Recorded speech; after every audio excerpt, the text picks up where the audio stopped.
예수님은 공생의 3년 대부분을 이제 갈릴리에 머무시면서 하나님 나라의 복음을 선포하셨습니다.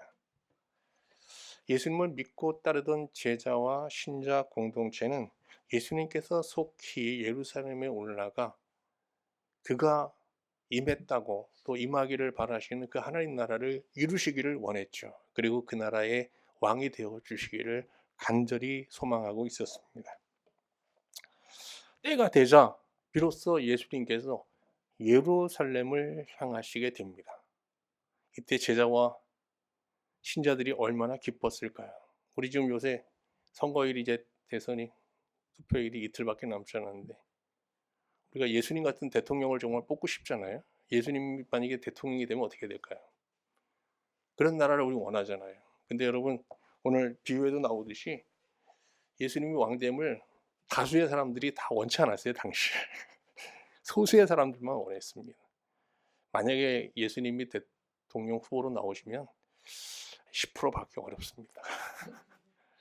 아니 후보 선정도 어렵습니다. 어쨌든 그건 뭐 지나가는 말이고요. 예수님이 예루살렘에 향하실 때 제자와 신자 공동체는 굉장히 기뻤어요. 그런데 이게 여리고에 도착하자 그들의 그 지지와 환호가 이제 극에 달하게 됩니다. 왜 그런가 하면 이 여리고가 예루살렘 최인접 도시거든요. 그래서 여리고에서 예루살렘까지는 한 36km밖에 되지 않습니다. 여리고에서 제자와 신자 공동체는 마치 하나님 나라가 다 임하고 예수님 왕이 된 것처럼 생각하면서 막 열광하고 있는데 예수님께서 자기를 뜨겁게 지지하고 환호하는 그 무리들을 향해서요, 정말 찬물을 끼얹는 비유를 선포하시게 됩니다. 한번 확인해 볼까요? 11절 말씀 볼게요. 그들이 이 말씀을 듣고 있을 때에 비유를 더하여 말씀하시 이는 자기가 예루살렘에 가까이 오셨고 그들은 하나님의 나라가 당장에 나타날 줄로 생각함이더라. 지금 제자와 이 신자 공동체가 얼마나 흥분되는지 아시겠죠?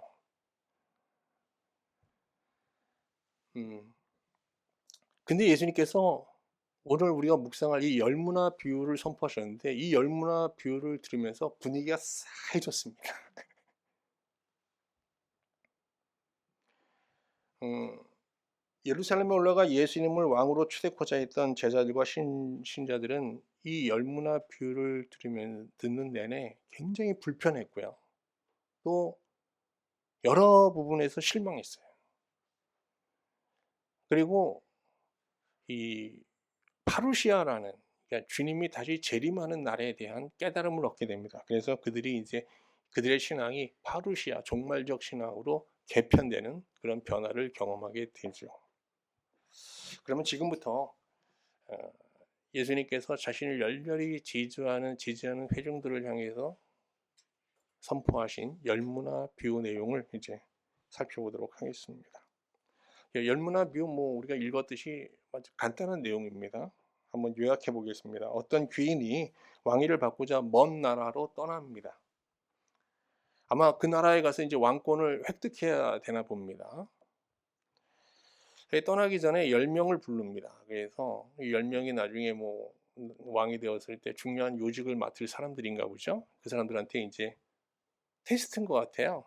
그들한테 충성도를 이제 테스트하기 위해서 10문화를 가지고 한 문화씩 나누어 줍니다. 이 한 문화가 당시에 이제 석 달치 급여거든요. 그러니까 지금 돈으로 환산하면 한 1,000만 원 정도? 그렇게 적지도 않고 그렇게 많지도 않은 액수의 돈입니다. 그런데 다수의 백성들은요, 귀인이 왕이 되는 것을 원치 않았습니다. 그래서 사절단을 보내서 그가 이제 왕이 되는 것을 이제 방해하고 막으려고 했죠. 그러나 귀인은 그 먼 나라에 가서 어쨌든 그 자신이 왕권을 획득하여 돌아옵니다. 돌아와서 먼저 그 10명을 다 불러서 어떻게 장사를 했나라고 이제 해서 결산을 하게 되는데 첫 번째 부류의 사람들은 한 문화를 가지고 10문화를 남겼어요. 굉장하죠. 그래서 이제 작은 일에 네가 충성하였으니 그러면서 이제 그들을 칭찬하면서 그 열 문화에 상응하는 10고를 그들에게 맡기게 됩니다. 두 번째 부류의 사람들은 한 문화로 5문화를 남겼습니다. 이것도 대단하죠. 귀인은 그들의 충성됨을 또 인정하면서 그들에게 5고를 맡깁니다.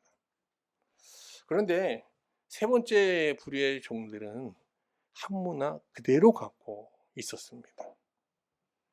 그들은 이 한 문화를 그냥 수건에 싸가지고 보관하고 있었거든요.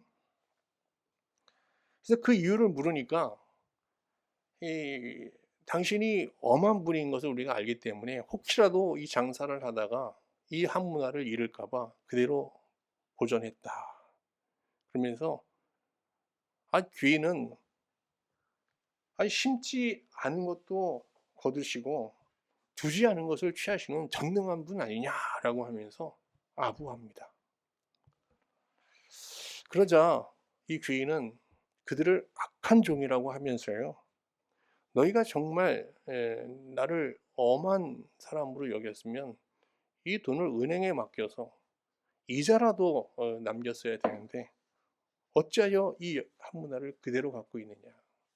너희들은 저 원수들처럼 내가 왕 되는 것을 원치 않았던 거 아니야? 하고 이제 반문합니다. 그리고 그들이 갖고 있던 한 문화를 빼앗아서 10문화 가진 자에게 주라고 하시죠. 그러자 사람들은 그에게 이미 10문화가 있다고 하면서 머뭇거립니다. 그때 아주 중요한 말씀을 하십니다. 귀인이 무릇 있는 자는 받고 없는 자는 그 있는 것도 빼앗기게 된다. 그러면서 이제 귀인의 왕됨을 바라지 않던 사람들을 처형하거든요. 근데 이 처형의 자리에 한 문화를 수건에 싸고 있던 자들도 함께 원수와 함께 처형된다고 하는 이야기입니다. 이야기를 쭉 듣는 제자와 신자들의 마음이 어땠을까요?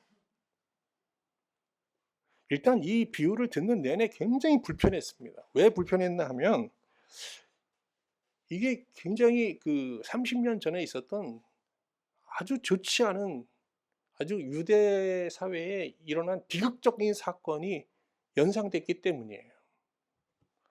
이 열문화 비유는요, 사실 30년 전 유대 땅에서 일어난 비극적 사실에 기초한 비유예요. 주전 4년 이 유대 왕 헤롯, 그래서 대왕이라고 그래요. 뭐 업적이 많아서 헤롯 대왕이 죽었거든요.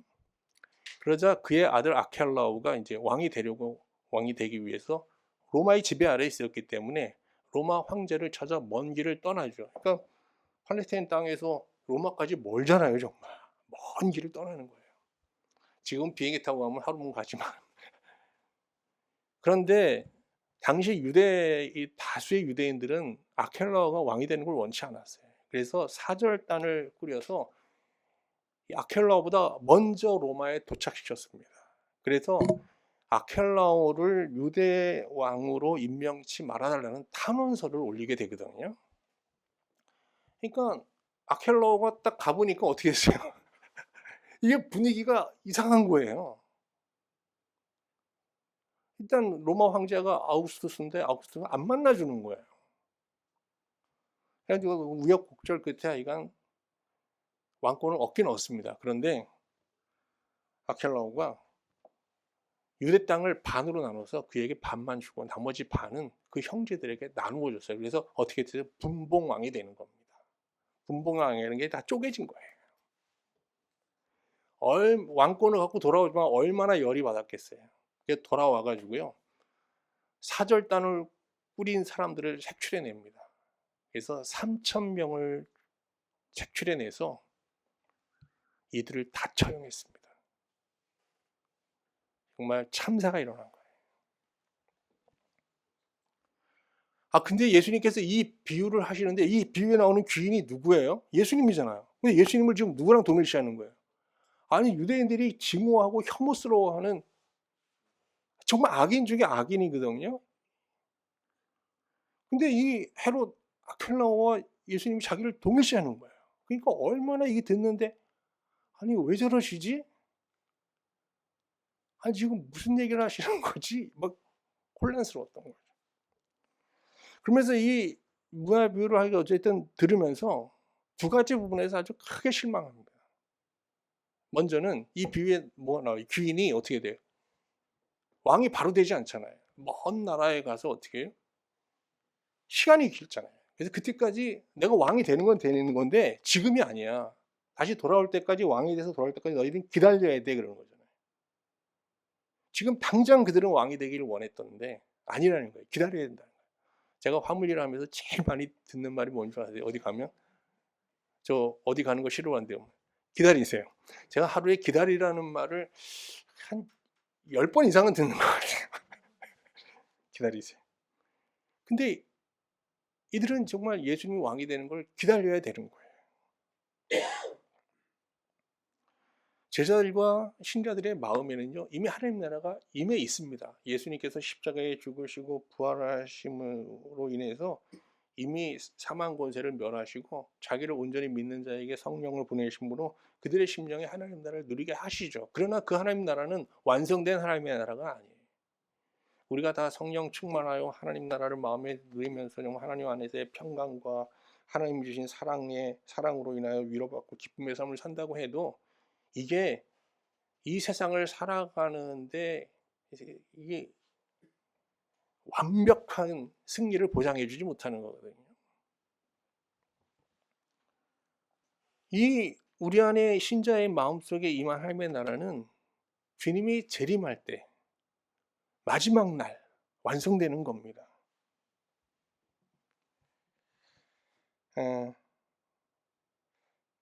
근데 그들이 이 문화 비유를 들으면서 또 하나 실망한 게 있어요. 그게 뭔가 하면 그냥 기다리라는 게 아니에요. 기다리는 동안 예수님은 제자와 신자들에게 하나의 미션을 주셨는데 이게 미션이 정말 감당하기가 쉽지 않아요. 한번 확인해 볼까요? 13절 한번 보세요. 그종 열을 불러 은화 열문화를 주며 이르되 내가 돌아올 때까지 장사하라 하니라. 여기 장사하다라는 동사는요 헬라어로 프라그마티오마라고 하는데 이 직역하면 그냥 장사하다가 맞아요. 장사하다, 무역하다, 사업하다. 그러니까 신자들은 다 사업가가 돼야 되는 거예요. 그러면 이 한 문화는 우리가 받은 한 문화는 뭐예요? 여러분과 저도 다 한 문화를 받은 사람들. 그럼 여러분이 예수 믿으면서 받은 한 문화는 뭘까요? 예, 귀인이 종들에게 준 문화는 전통적으로 주님께서 신자들에게 주신 은사나 뭐 직분 이런 것으로 해석되어 왔습니다. 그러나 성서 학자들이 성서적 관점에서 볼 때 이 문화는 신자들의 구원을 가능케 한 믿음을 뜻하는 거라고 이제 해석하고 있습니다. 믿음이 뭐죠? 우리가 예수 그리스도를 힘입어 죄사함을 받고 하나님 앞에 나갈 수 있는 뭐예요? 특권이에요, 특권. 이 특권을 사용하여서 어떻게 하라? 이윤을 내라는 거예요. 이윤을. 그래서 마지막 날 이 재림할 날 왕권을 갖고 오는 날 신자들과 결산을 하겠다는 겁니다. 19장 15절 한번 볼게요. 귀인이 왕위를 받아 가지고 돌아와서 은화를 준 종들이 각각 어떻게 장사했는지를 알고자 하여 그들을 부르니 신자들은 마지막 날 그냥 다 구원받는 게 아니라 결산 후에 구원받게 된다는 거예요. 결산. 이 결산에서 이득을 내야 되거든요. 여기 오늘 비유에 나오는 한 문화 갖고 10문화 남긴 종들처럼 5문화를 남긴 사람처럼 이윤을 내야 돼요. 그러면 신자가 이 믿음의 특권을 사용해서 이 주님 오시는 그날까지 정말 이렇게 사업을 하고 무역을 하고 장사를 해서 남겨야 할 이득은 무엇이냐 하는 거예요. 그것은 하나님께서 자기 백성에게 주신 계명 안에 명시되어 있습니다. 뭡니까? 사랑의 계명입니다.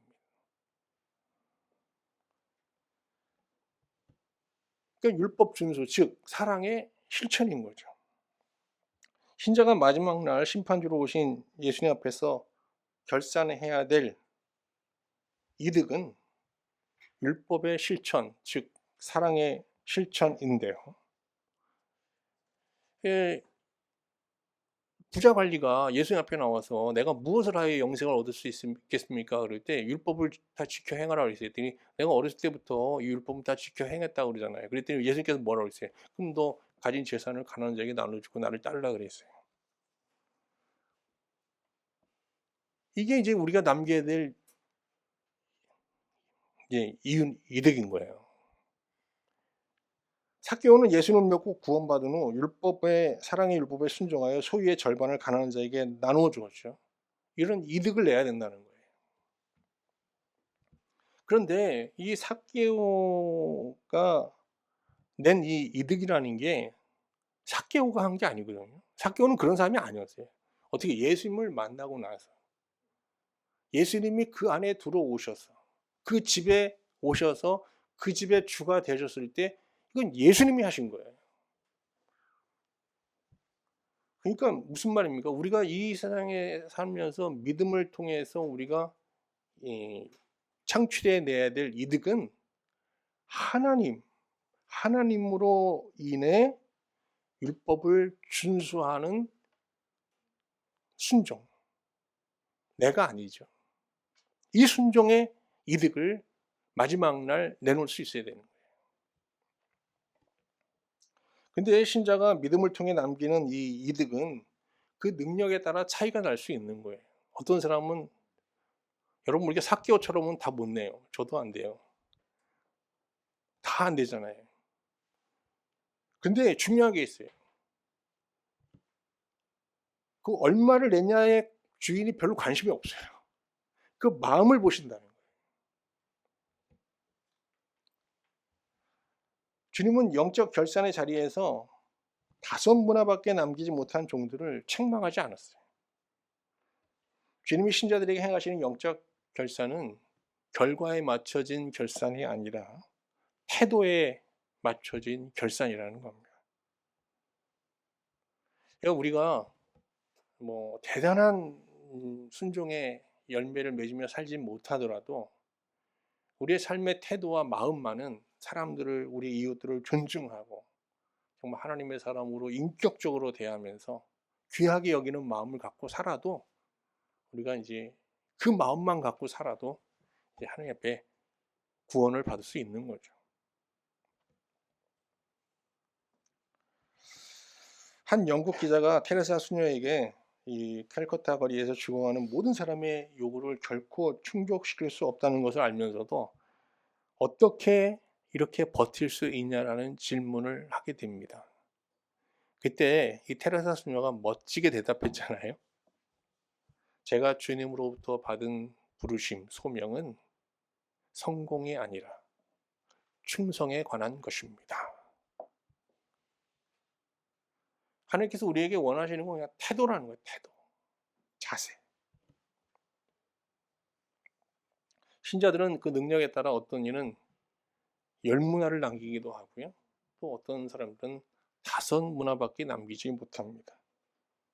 그러나 그들은 마지막 날 모두 10거울, 5거울을 얻게 되는데 이건 다 하나님 나라를 말하는 겁니다. 근데 실제로 하나님 나라 가서 우리가 10거울 받는 사람이 있고 5거울 받는 사람이 있다고 생각하면 안 됩니다. 이 하나님 나라에는요, 빈부차가 없습니다, 여러분. 5거울도 하나님 나라고요. 10거울도 하나님 나라인 겁니다. 그러면 믿음을 가지고도 아무 수익도 내지 못한 신자는 어떻게 될까요? 마지막 날 예수님은 구원주가 아니라 심판주로 임하시게 되거든요. 한번 확인해 볼까요? 27절. 그리고 내가 왕됨을 원하지 않던 저 원수들을 이로 끌어다가 내 앞에서 죽이라 하였느니라 그랬는데, 재림의 날 예수님은 심판주로서 자신의 왕됨을 원치 않았던 이 세상 나라를 심판하시게 되는데, 이 한 문화 그대로 남긴 사람도요 원수로 여깁니다. 예수님의 왕됨을 원치 않은 자로 여겨 원수들과 함께 멸망의 심판을 받게 된다는 것이죠. 비유를 쭉 듣고 있던 제자와 신자들은 다시 한번 자신들에게 주어진 미션을 확인하면서 또 절망하게 됩니다. 참 예수님 분위기 싸하게 하시는데 대단한 능력을 갖고 계십니다.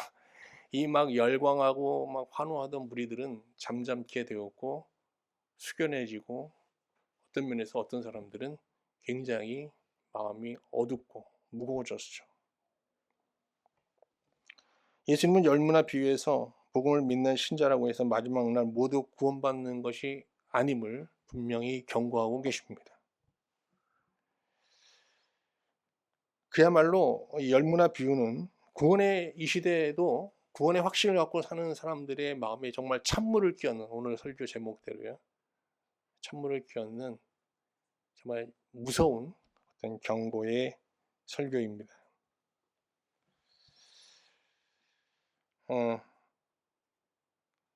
그런데 이 제자와 신자들은 이 열무나 비유를 들으면서요, 한 날을 중시하게 여깁니다. 바로 이게 마지막 날, 파루시아입니다.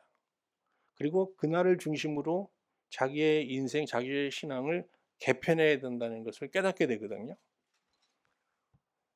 이런 신앙의 변화를 뭐라 그러냐? 파루시아의 신앙, 종말적 신앙이라고 합니다. 말씀을 마치기 전에 이 파루시아 신앙에 대해서 좀 더 생각해 보도록 하겠습니다. 파루시아라는 말은 왕이 황제로 즉위하기 위해서 황제 즉위식에 도착하는 거, 도착, 오심, 왕의 오심, 이런 걸 뜻하는 단어거든요. 그리스도는 구원주로 임하셨지만 재림시에는 심판주로 오시게 됩니다. 그는 재림주로 오셔서 먼저 신자의 믿음을 심판하시고 이어 원수들을 심판하게 되는 거죠. 신자가 인자의 날 충성스러운 자로, 10문화 남기고 5문화 남긴 사람들처럼 충성된 자로 인정받으려면 장차 오실 심판주를 지금 여기 오늘 오신 심판주로 대면하면서 매일매일 영적 결산을 하면서 사는 그런 삶의 지혜가 요구되어지는 것이거든요. 그것이 바로 파루시아 신앙입니다. 그런데 놀라운 것은 신자가 이렇게 파루시아 신앙을 갖고 살잖아요. 그러면 실제로 장차 오실 주님은 여기에, 지금 여기에 임하시게 됩니다. 이게 이제 놀라운 비밀인 거죠. 장차 오실 주님을 지금 여기서 보기를 원하고 그 주님과 대면하기를 원하면서 예배하고 말씀을 묵상하고 우리가 성찬을 거행하면 거기에 주님이 함께 하신다는 거예요. 그래서 뭐라고 했어요? 예수님께서 두세 사람이 내 이름으로 모인 곳에 내가 거기에 함께 하겠다 그랬어요. 장차 오실 주님이 현재라는 시간 속에 오겠다는 약속이죠. 이것을 신앙에서 뭐라 그러냐? 재림의 현재성이라고 해요. 또는 뭐라 그러냐? 영혼의 현재라고도 하고요. 그러니까 신자는 어떤 하루를 살아야 돼요? 재림의 현재를 살아야 되고 영혼의 현재를 살아야 되는 거예요. 제가 운전하면서 이제 카톨릭 방송을 자주 듣는데 거기서 카톨릭 수녀님하고 성도들하고 교제하는데 어떤 분이 저는 매일매일 종말의 현재를 산다 그러니까 저도 매일매일 오늘 하루를 종말처럼 여기며 살아요. 근데 그게 처음에는 참 힘들더니 이제는 종말의 현재를 사는 게 조금씩 행복하고 기뻐지기 시작하네요 라고 얘기하는데 이거 대단한 고백이다, 대단한 교제다, 그런 생각을 하게 되었습니다. 우리도 그렇게 될 거예요. 여러분 걱정하지 마세요. 그런데 이 재림의 현재성을 부정하면요, 예수님이 죽은 자 가운데서 부활하시고 승천하시고 재림할 때까지 그 남은 시간은 예수님이 부재한 시간이 돼요. 그렇지 않아요? 그럼 우리는 어떻게 돼요? 예수님이 부재한 상태에서 하나님을 섬기게 되는 겁니다. 이는 신약 성경의 전반적인 그 진술과 완전히 어긋나는 그런 상황이 되거든요. 신약 성경에서 이 파루시아는 지금 부재 중인 예수님이 먼 미래 어느 날 오신다는 것을 뜻하는 게 아니에요. 파루시아는 신자의 영적 상태에 따라서 먼 미래가 될 수도 있고 언제가 될 수 있어요? 지금 현재가 될 수도 있는 거예요. 굉장히 유동적인 거예요, 이 파루시아가. 그래서 성경에 보면 예수님이 아직도 안 오셨는데 이게 지금 2000년 전에 쓰여진 성경인데 사도들이 곧 오신다고 지금 오신다 그러고 곧이라는 단어가 여러분 뭐 마가복음 보면 계속 나오잖아요. 곧. 그게 물리적 시간 개념이 아닌 거예요.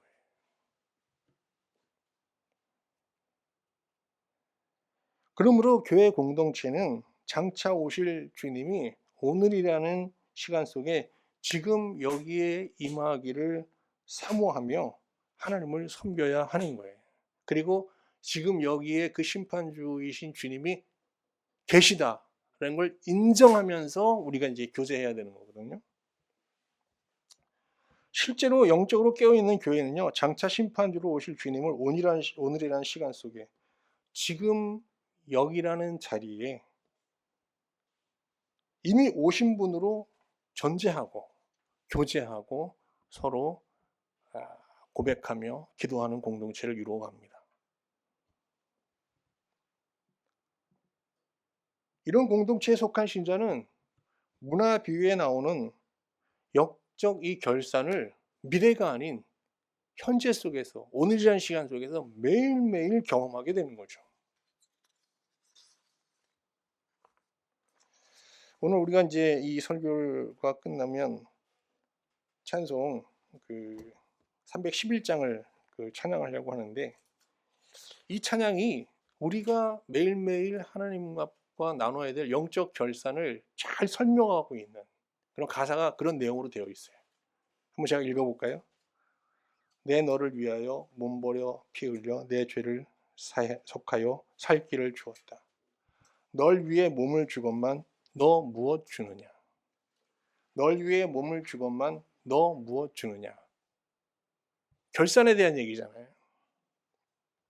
아버지 보좌와 그 영광 떠나서 밤 같은 세상에 만백성 구하려 내 몸을 희생했건만 너 무엇 주느냐?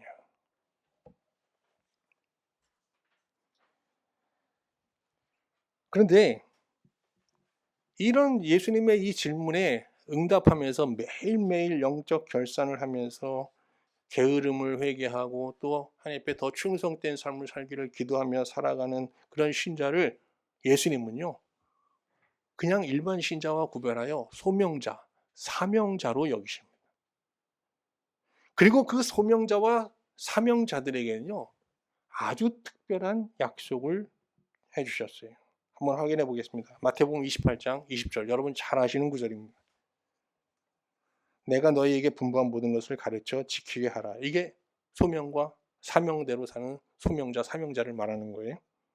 그러면 어떻게 하냐? 주님께서 약속해 주는 게 있어요. 내가 세상 끝날까지 너희와 항상 함께 있으리라. 내가 마지막 날 이 세상에 와서 너희와 함께 하겠다가 아니에요.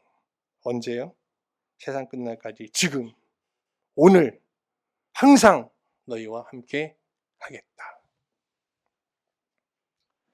얼마 전 일하다가 정말 요새 낮에 정말 한여름같이 정말 덥잖아요. 근데 이런 땡볕 아래 밭에서 아주 힘겹게 일하는 한 농부 사업가를 만났어요.